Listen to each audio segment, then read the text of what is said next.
어제 윤석열 대통령의 대국민 담화 이후에 서둘러 탄핵안을 표결하자고 즉각적인 행동을 촉구한 개혁신당의 입장을 들어보죠.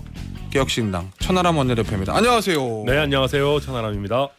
자, 일단 이거부터 좀 보죠. 어제 29분 대국민 담화 광란의 칼춤을 춘다. 패약질을 하고 있다. 야당이라고 그랬으니까 개혁신당도 포함되는 것 같은데 네. 어떻게 들으셨습니까? 이 광란의 칼춤의 대상자로 지목되신 거.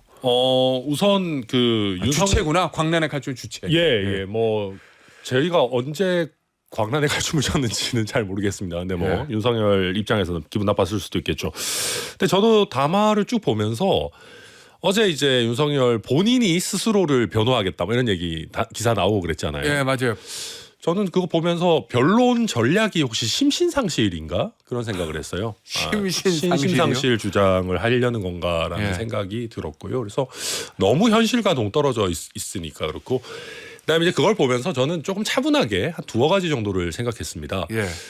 첫째로는 전 세계적으로 정치학계와 미디어학계에서 굉장히 논문들이 쏟아질 것 같아요. 어떤? 그러니까 우리가 지금까지 보면 최고 권력자들이 가짜 뉴스를 이용해서 선동을 하고 그걸 가지고 권력을 유지하거나 잡는 경우들이 굉장히 많았죠. 전 세계적으로. 예.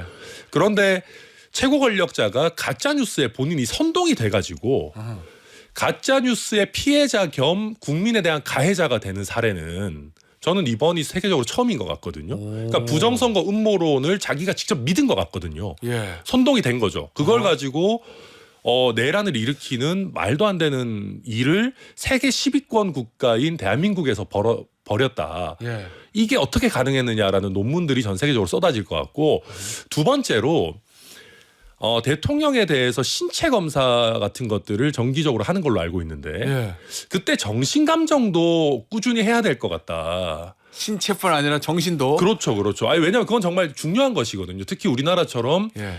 대통령이 뭔가를 결정했을 때 예. 그걸 뒤집기가 굉장히 어려운 시스템이라면 과연 정상적인 이 정신 상태를 유지하고 있느냐. 예. 지금 정규재 주필 같은 분들도 나와서 알코올성 치매 아니냐. 뭐 저도 이거 알코올성 전두엽 손상 아니냐 이런 얘기를 막 하고 있는데 예. 그런 것들을 우리가 검증할 방법이 없어요. 내부적으로라도 예. 그런 것들을 그 대통령의 신체적 정신적 건강을 챙기는 프로세스 계속 있어야 되고 이 비상계엄 같은 이런 조치 뭐 저도 계엄법 개정안 냈지만은 예. 이런 거는 단순히 뭐 심의가 아니라 정말 더 동의를 엄격하게 얻는 절차들 시스템적인 개선점들을 잘 만들어야겠다 생각이 많이 들었습니다. 자, 그럼 어제 딱 저 가짜 뉴스도 말씀하셨는데 어제 딱 듣고 나니까 아, 대통령이 그런 비상경험을 잃어서 이것 때문에 한 거구나라고 답을 좀 얻었습니까? 네네. 그냥 저는 뭐 정광훈, 뭐 황교안, 뭐 그 등을 포함해서 예. 그 소위 말하는 그 뭐 꼭 그군지는 모르겠지만 예. 음모론 유튜브 뭐 예. 이런 쪽에서 부정선거를 예. 진심으로 믿고 있는 것 같아요. 결국 그쪽에서 목적은 얘기하는. 부정선거 그다음에 그렇죠. 선관이다. 그러니까 나머지는 제가 봤을 때 좀 약간 격가지들이고 예. 그냥 크게 두 개죠. 부정선거를 밝히겠다는 아하. 거랑 예. 야당 꼴 보기 싫다. 아하. 예, 그 두 예. 개 정도 큰 흐름 아닌가 싶습니다. 알겠습니다. 자, 그런데요. 네, 의원님, 네. 지난 주말에 1차 토요일에 지난 토요일에 1차 탄핵안 표결이 있을 때 대통령 그 오전에 뭐 저 책임을 지겠습니다. 당에 일임하겠습니다. 양해 바랍니다였나? 송구합니다. 네, 그런 맞아요. 메시지. 네. 그래서 어쨌든 탄핵에 부결이 됐어요. 내일 2차 표결이잖아요. 상식적으로는 또 2차 표결 앞두고 이번에는 가결 가능성이 높으니까 더 엎드리는 게 맞는 것 같은데 어젠 전혀 반대로 나왔거든요. 왜 그랬다고 봅니까? 뭐를 노리고 그랬다고 보세요? 우리가 이제 윤석열이라는 인물을 수식할 때 상식이라는 단어는 아무런 의미가 없다라는 생각이 들고요. 예. 그러니까 그냥 나온 거 그런 것 같아요. 그냥 어차피 지금 윤석열 정신 상태는 막 한동훈 대표가 설치면서 탄핵을 한 해 만에 뭐 본인이 뭔가 키를 쥐고 있는 거 또 꼴보기 싫고 여당 의원들도 그냥 기본적으로 꼴보기 싫은 것 같아요. 예. 막 자기를 지켜주는 소수 정도를 빼고는 예. 아이 뭐 탄핵 시키든 말든 마음대로 하라 그래. 지들이 뭐 내 목줄을 쥐고 있는 것처럼 하는 거 아유 쳐다도 보기 싫다. 예. 탄핵 시키라면 시켜. 좋아 빠르게 가. 지금 그런 마인드 아닌가 싶어요. 헌재 가서 내가 스스로를 변호해서 완전 다 뒤집어 버리겠어. 이 뭐 썩어 빠진 여의도 놈들 뭐 야당 여당 다 썩었어. 뭐 이런 마인드겠죠. 오, 그래요. 정면 돌파를 선택했다. 예. 자, 어제 그런 얘기들 많이 했어요. 앞서도 말씀하셨지만 대통령이 이게 변론 조지서를 보는 것 같다. 변론 전략인 것 같다. 이런 얘기들 나왔는데 하나씩 보면 네. 통치행위 얘기들 많이 하더라고요. 저 윤상현 의원도 국회에 나와서 통치행위다 뭐 얘기하고 어저께도 대통령의 통치행위다. 사법심사의 대상이 되지 않는다. 무죄다 이 얘긴데. 윤상현 의원은 알면서도 그냥 거짓말로 선동하는 것 같고요. 통치행위가 아니란 거를. 예, 그러니까 그리고 그 윤석열은 제가 봤을 때는 진짜 그렇게 믿고 있는 것 같기도 해요. 근데 그러니까 그냥 이렇게 말씀드릴게요. 우리 전두환 노태우 처벌했잖아요. 예. 그러니까 우리나라는 성공한 쿠데타도 처벌하는 판례가 쌓여 있는 나라예요.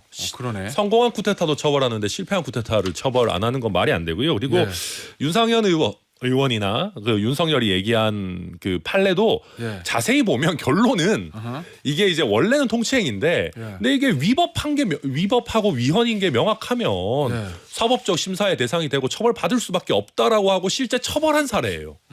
그러니까 이거는 판례를 잘못 들고 있는 거죠. 그러니까 좀 약간 게다가 윤석열 여기도 법 공부를 좀 하셨을 텐데 옛날에 검찰총장인데. 그러니까요. 했겠죠. 그거 하셨을 텐데 이제 예. 사람이 그러니까 뭔가에 좀 정신이 나가고 미쳐버리면은 배웠던 거 다 까먹는구나. 그래요? 네, 예. 그런 상황인 것 같아요. 아니 근데 그런 얘기도 하잖아요. 내란에 대해서 2시간짜리 내란이 어디냐. 질서 유지를 위해서 소수의 병력을 잠시 투입한 것이다. 요 노들을 가지고 내란죄 무죄 주장할 것 같은데요. 이거는 거짓말이잖아요. 그냥. 사실관계 자체. 네, 법리를 이거는- 떠나서. 네, 이건 정말 거짓말이고 무슨 국회 질서 유지를 위해서 뭐 소수 병력을 투입했다 이런 얘기하는데 그게 사실이면 본회의장 그러니까 국회 본관 건물에 창문을 깨고까지 병력이 들어갈 이유가 뭐가 있죠? 예. 그러니까 정말 그러면 만에 하나 국민들이 막 몰려올 걸 걱정해서 한다 그러면 외부 경계만 하면 되는 거잖아요. 예. 그리고 지금 증거물로 아주 잘 남아 있지만 헌법기관인 이준석 의원 들어오는 거 왜 막았습니까? 그러니까 시민들을 통제하기 위한 거였다면 국회의원들은 더 잘 빨리 들어가서 안전하게 결의할 수 있게 해줬어야죠. 그러니까 딱 봐도 거짓말들이고 예. 지금 나오는 거는 그런 거잖아요. 이게 아주 치밀하게 정말 대규모 병력이 동원되고 했지만 정말 다행인 사정들이 겹쳐가지고 무능해서 예. 어떤 의미에서는 실패한 건데 그걸 가지고 이제 뒤에 와가지고는 이런 식으로 말을 짜맞추는 거죠. 예. 그때 뭐 공군에서 이렇게 헬기를 빨리 투입할 수 있게 오케이 해주고 또 진입한 특전사 병력들 707 병력들이 정말로 민주주의에 대한 의식 없이 국회의원들 잡아가두고 이랬으면 지금 저도 다 남태령에 있고 진행자님도 어디 뭐 이상한 데서 방송 못 하고 있었을 수도 있어요. 저도요. 네. 알겠습니다. 어제 이제 대통령의 변론 전략들 이게 이제 드러났다는 보도들이 있던데 어제 채널A 단독 보도를 보면 대통령이 헌재 심판장에 직접 나가서 직접 내가 변론하겠다. 네. 그런 기사가 나왔고 오늘자 아침에 한국일보 단독 보도 보니까 변론 조지서를 직접 쓰겠다. 예. 이런 얘기들도 나왔거든요. 그러면은 대통령이 이제 또 검찰총장 출신이니까 법을 잘 아는 사람이긴 한데 네. 예전에 박근혜 전 대통령 탄핵 때와는 다르게 전면에 나서가지고 이걸 일종의 진두지휘 하겠다는 건데 그 선택, 그 전략은 왜 그렇게 한다고 평가하십니까? 왜냐하면 일반적으로 이런데 이제 피고인이나 또는 심판 대상이 됐을 때 나가서 국민들한테 이런 모습을 보여주는 걸 싫어하잖아요. 그러니까 근데 어제는 헌재 이거 탄핵 심판 과정도 생중계 요청하겠다는 거거든요. 그냥 솔직히 말씀드리면 본인의 변호사 변호인도 설득이 안 될 겁니다. 그러니까 예. 뭐 진행자님도 변호사시잖아요. 예. 어제 윤석열이 말하는 대로 막 야 이거 부정선거고 그 뭐 야당 이놈들이 내 말도 안 듣고 뭐 해가지고 이거 다 때려잡아야 되는 겁니다 원래 예. 이렇게 변론 요지서 좀 써주세요 그러면 예. 일단 한숨을 쉴 겁니다 변호사가 하고 자 천하람 변호사는 그러면 한숨을 쉽니까? 일단 기본적으로 전 수임을 안 하겠죠. 그렇지만은 만약에 맡은 상황이라고 하면은 예. 이걸 어떻게 이제 조금이라도 말이 되게 해야 되냐 하면은 윤석열 본인이 원하는 것과 변론 방향이 실제 달라질 수밖에 없어요. 아니면 그 본인이 원하는 수준보다 톤 다운이 되거나 예. 그거 못 견딜 겁니다. 그냥 자기 원하는 대로 다 해보고 뭐 역전 말로 홈런 노리겠다라고 하는 그런 예. 약간 극한의 도박충 같은 느낌인데 예. 근데 이제 뭐 이렇게 말하면 어제같이 하시면은 좀 이런 말하면 그렇지만은 형사적으로는 거의 뭐 결과가 거의 사형 확정, 헌법재판으로서는 거의 네. 뭐 이거는 탄핵 확정이죠. 그래요? 예. 혹시 이런 건 없어요? 그러니까 본인이 대통령이 직접 탄핵 심판하는 헌법재판소 재판장에 나가서 네. 직접 변론하고 그거를 생중계를 요청한 예정이라는 거잖아요. 네. 혹시 그걸 통해서 정치 투쟁의 길로 가려는 거 아니냐라는 그런 의심. 네, 저는 해볼 수 그건 있을까요? 있다고 생각합니다. 그래요? 그래서 제가 어제도 유심히 봤던 게 예. 이런 부정선거론자들이 사실 꽤 있잖아요. 예. 이게 전체 인구로는 소수지만 예. 이렇게 뭐 있으실 거 아닙니까? 그분들이 슈퍼챗도 쏘고 막 그 유튜브 생태계를 먹여 살리는 건데 그분들이 얼마나 막 국회나 용산이나 이런 데로 막 몰려오는지 봤거든요. 예. 지금 윤석열이라는 인물의 스피커 파워가 너무 떨어져 있어서 그런지 걱정하는 만큼 막 몰려오거나 국회를 위협하거나 하지는 않았어요. 예. 그러면 윤석열 입장에서 뭘 해야 되냐면 계속 더 선동을 해야 되는 거죠. 그렇게 해서 이걸 마치 국민들과의 내란 상황 같은 걸로 만들어야지 예. 조금이라도 자기를 지켜줄 세력이 생기는 거 아닌가. 그래서 아마 앞으로 더 극단적으로 갈 겁니다. 어제 얘기했던 것보다도. 그래서 만약에 윤석열 대통령이 뭐 출두하는 날 헌재 재판정에 그렇죠. 그날 뭐 예를 들어서 뭐 지지자들이 막 결집해서 그렇죠. 헌재를 둘러싸고 시위하고 그러면 헌재 재판관들이 좀 압박을 받아서 그렇죠. 유리한 결과가 나올 수도 있다. 이걸 기대한다는 저는 거예요? 그런 거 선동, 그러니까 거의 시민적 내란 상황 같은 거를 저는 만들어내는 것이 목적일 것이다. 그렇기 네. 때문에 어제 막 엄청나게 센 워딩들을 썼잖아요. 예. 뭐 칼춤이니 막 하는 것들이 예. 결국 그런 거를 노리고 있는 거 아닌가 싶어요. 아니 그래서 예전에 박근혜 전 대통령도 그렇고 지금 이재명 대표도 그렇고 이게 정치 지도자들이 재판받는 모습 어쨌든 보여주고 싶지 않은 게 인지상정인데 그렇죠. 어제 대통령은 역으로 생중계를 요청했다고 해서 네. 제가 왜 그러냐 이제 궁금해서 질문을 좀 드려봤고요. 예. 그런 거 플러스로 실제 자기가 뭘 잘못했나 뭐 억울하다 이런 생각하고 있을 수도 있겠죠. 절대 잘못이 없다. 네, 저는 뭐 약간 현실 부정 단계에 들어가 있다고 예. 봅니다. 알겠습니다. 어때요? 탄핵 심판은 만약에 내일 탄핵 가결이 된다고 하면 탄핵 심판은 빠르게 진행이 될 것 같습니까? 아니 지금 나온 거로 보면은 뭐 소송을 좀 길게 끌고 가려는 게 대통령실 전략인 것 같기도 해서요. 이게 사건만 보면 예. 이게 이제 워낙 이제 명확해서 위헌이고 내란인 게 명확해서 금방 끝나야 되는데 예. 아시겠지만 그 피소추인 그러니까 피소추자 그러니까 윤석열이 열심히 다투고 막 증인 신청 잔뜩 하고 하면은 예. 조금 더 길어질 수밖에 없기는 해요. 아하. 근데 뭐 제가 제일 주목했던 거는 법원 행정처의 그 어떤 리액션이었거든요. 헌재랑은 좀 다르지만. 예. 법원 행정처는 원래 우리가 국회에 불러도 좀 이런 말하면 이상하지만 하나만한 얘기하잖아요, 원래. 맞아요. 예, 절대 결론을 예. 밝히지 않잖아요. 예. 왜냐하면 재판에 영향을 줄 수 있으니까. 특히 개별 사건에 대해서. 예, 개별 사건에 대해서는.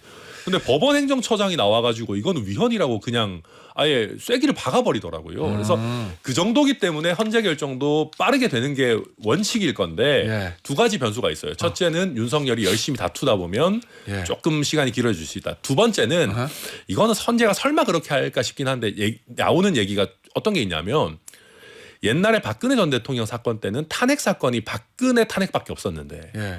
지금은 탄핵 사건이 막 쌓여 있잖아요. 예. 이진숙부터 해서 뭐 검사 뭐 이런 것들 막 쌓여 있으니까 예. 이것도 어쨌든 사건 번호 순으로 선입 선출로 사건을 진행해야 되는 거 아니냐. 그런 얘기가 일각에서 나오던데 원래는 이제 선입 선출로 그게 이제 그렇게 원칙이긴 예, 예. 한데 그래도 헌재가 생각이 있으면 야. 대통령 그 권한 대행이 길어지는 거에 대해서 예. 문제의식이 있겠죠. 빨리 하지 다른 않겠는지. 탄핵 다 하고 하면 뒤로 밀리네. 아마 그런 식으로 이제 또 예. 대통령 윤석열 쪽에서 또 막 주장하겠죠. 왜 그래요? 우리 사건 먼저 하냐. 뭐. 예. 예. 알겠습니다. 내일 이탈표 몇 표나 나올 것 같습니까? 국민의힘에서. 지금 다 개인적으로 잘 아는 분들이고 하니까 취재 좀 해봤을 거 아니에요. 예? 설득도 하실 것 같고. 자유 공개적으로는 17표예요 지금. 근데 이제 공개적으로 7표인데 예. 투표하러는 가야 된다라고 밝힌 사람들이 한 20명 20명 넘죠. 가까이 있잖아요. 예. 그러니까 내가 반대표 찍을 건데 투표는 꼭 해야 됩니다. 이런 사람은 그 중에서는 소수일 겁니다. 예. 그러니까 이제 자유투표가 허용되는 상황이면 저는 20표 아니면 30표 정도까지도 전 나올 수 있다라고 생각하고요. 그래요? 네, 예. 근데 권성동 매직이 과연 있느냐? 그러니까 자유투표를 막고 지난번처럼 완벽한 봉쇄 작전으로 들어가서 한다 그러면 지금으로서도 그렇게까지 안심할 수 있는 상황은 아니죠. 자, 만약에 내일 가결이 되면 그 네. 이후에 국민의힘 개혁신당 천하람 의원의 친정인 국민의힘 어떻게 될 것 친정 같습니까? 이런 소리 뭐 좋아하지도 않아요. 그래요? 거기는 뭐 미래가 어둡죠. 미래가 어둡고 이번 사태 때 1차 탄핵 이제 표결에서 그나마 국민들께 당을 수습하겠다라는 명분을 보여준 거는 딱 세 사람이잖아요. 누구요? 안철수, 김해지, 김상욱인데 저는 김상욱 의원은 이번 정말 난세에 정말 암흑기의 영웅 같은 의원이라고 그래요? 생각하지만 예. 아직 당을 이끌기에는 조금 정치 경력이나 이런 거에서 쉽지 않고, 그리고 안철수 의원은 이번에 참 용기 멋지게 보여줬지만은 당에서 굉장히 외톨이 신세거든요. 그러니까 당을 수습할 명분이 있는 사람 중에 실제 이 이후 사태를 끌고 나갈 만한 정치력이나 어떤 지지세를 갖고 있는 인물이 없어요. 그러니까 답이 없죠 지금 상태에서. 알겠습니다. 짧게 네. 분당될 것 같습니까? 국민의힘? 예스 노로. 모르겠습니다. 정말. 아, 그래요? 네. 혼란 상태가 지속될 것 같다. 네. 이런 말씀이신 것 예, 같아요. 그렇습니다. 여기서 마무리할게요. 개혁신당 천하람 원내대표였습니다. 감사합니다. 감사합니다.